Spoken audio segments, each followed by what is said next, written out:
Tak priatelia, vyrážam smer Podhajska. Idem sa pozrieť na Mariánsku čeľaď.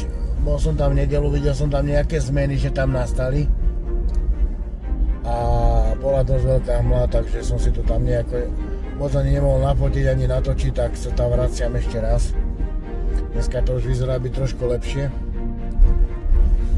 Ale nie o tom som chcel. Toto video vlastne po tomto, ako povedal by som v úvode, bude pokračovať videom, ktorým som tam bol pred mesiacom.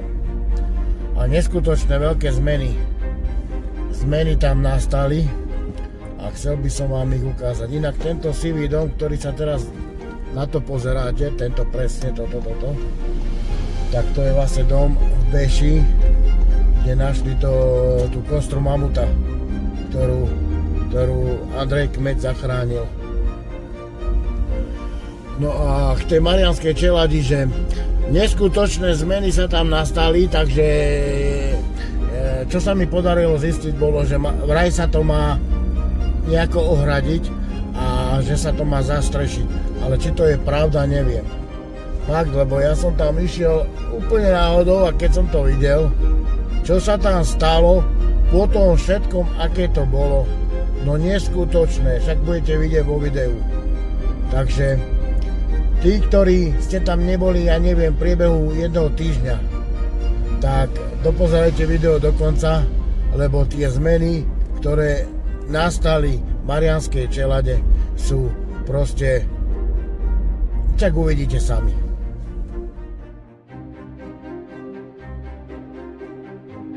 Niekde zaparkujem. Takže tam je jedna cesta a tu je druhá cesta. Toto je skôr tá oficiálna cesta. No pozrite sa na to. Aká to bola krása. Čo z toho ostalo? Tuto je zrejme bol vstup do kostola. To je vlastne celý chýba. Ostala len zadná časť priečka z neho. Tieto vchody boli. Tu ešte pekne klemba. A tuto, ako hovorím, je chýbajúca časť kostola. No to je zarastené dosť. Na jar je to lepšie. Skorej jari, február, február, keď je pekné počasie. Ani jeden lístok viac vidno. Dneska je to úplne, ale že úplne zarastené. Škoda ho. Veľká škoda.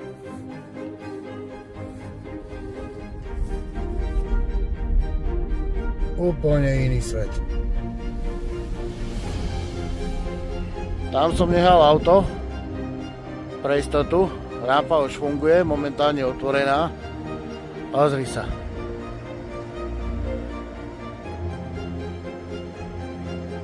Pozri sa na krásavca, ako ho pekne vyčistili. Ale čo sa tu ide robiť, neviem. Tu sa samozrejme pracuje. Čistiace práce.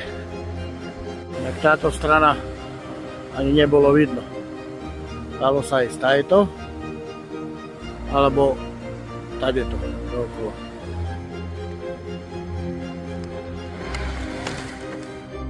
Je pána riadna zmena. Starý dúb ostal, ale inak všetko vyčistené.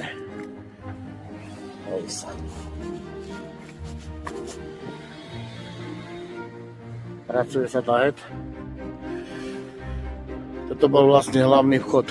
Inak tuto, ako sa pozerám presne v strede, kde je tá malá klemba trojuholníková, tak tam bol vlastne vstup. A tu ako ide tá cesta, ono to je vlastne zbúrané.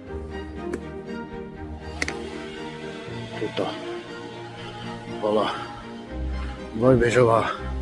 dvojbežový kostolík. Neskutočné, oni to úplne vyčistili. Úplne inakší rozmery, inakšie vizuálny efekt dáva tomu. Nech sa pozrie, čo sa tuto, kde bola rajská záhrada. že chlapi je dole robia. Musím sa popýtať, že či náhodou nevedia, čo tu bude. Alebo ty kokos, úplne inakší. Hodri. Ani nie, čo ja viem, kedy som to bol, pred mesiacom. Len tuto bol taký chodníčok. Kvôli tým dverám. Dneska to je úplne, ale úplne inak. Krásne ho vidno. Krása. Teraz vlastne ja stojím niekde v strede kostola.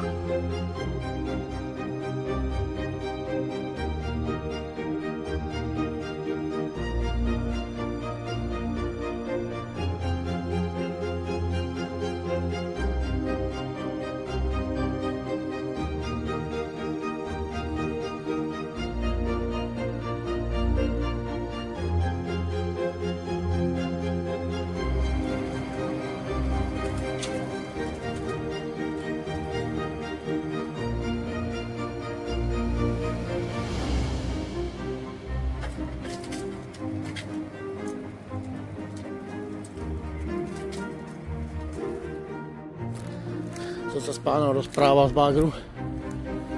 Vraj tu včera boli voľakí cirkevní hodnostári, alebo ako by som to povedal, z Trnavy. Vraj 10 ich tu bolo. No a plány, aspoň čo mi povedal, má sa to zakonzervovať, alebo také niečo. Ohradiť, zastrešiť, zakonzervovať, aby sa to nerozpadalo. Čo ma veľmi teší. A či to je pravda, ako mne to je jedno, hej. Ale že sa to má aj okamerovať na solárne solárne platne a proste zabezpečí sa to má byť. A tuto hore, aha, to ešte krásne vidieť ďalšie základy, ktoré ku komplexu kedysi patrili. Však to bol významný kláštor. Školu mali, nemocnice mali. Vzdelaní ľudia. Bohatá knižnica. Cez 1100 zvázkov.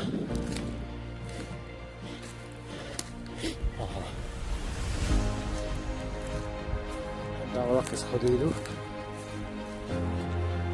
Tu som ešte nebol. Som sa vlastne neprekladol. Aj keď sú to len základy, ale...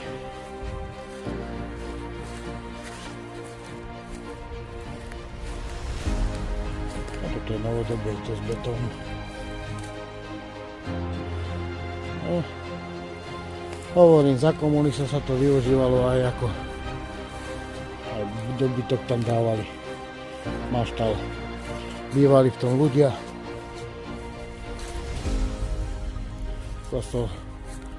Kostol to neprežil, no. Ale krása. Super, ja sa teším.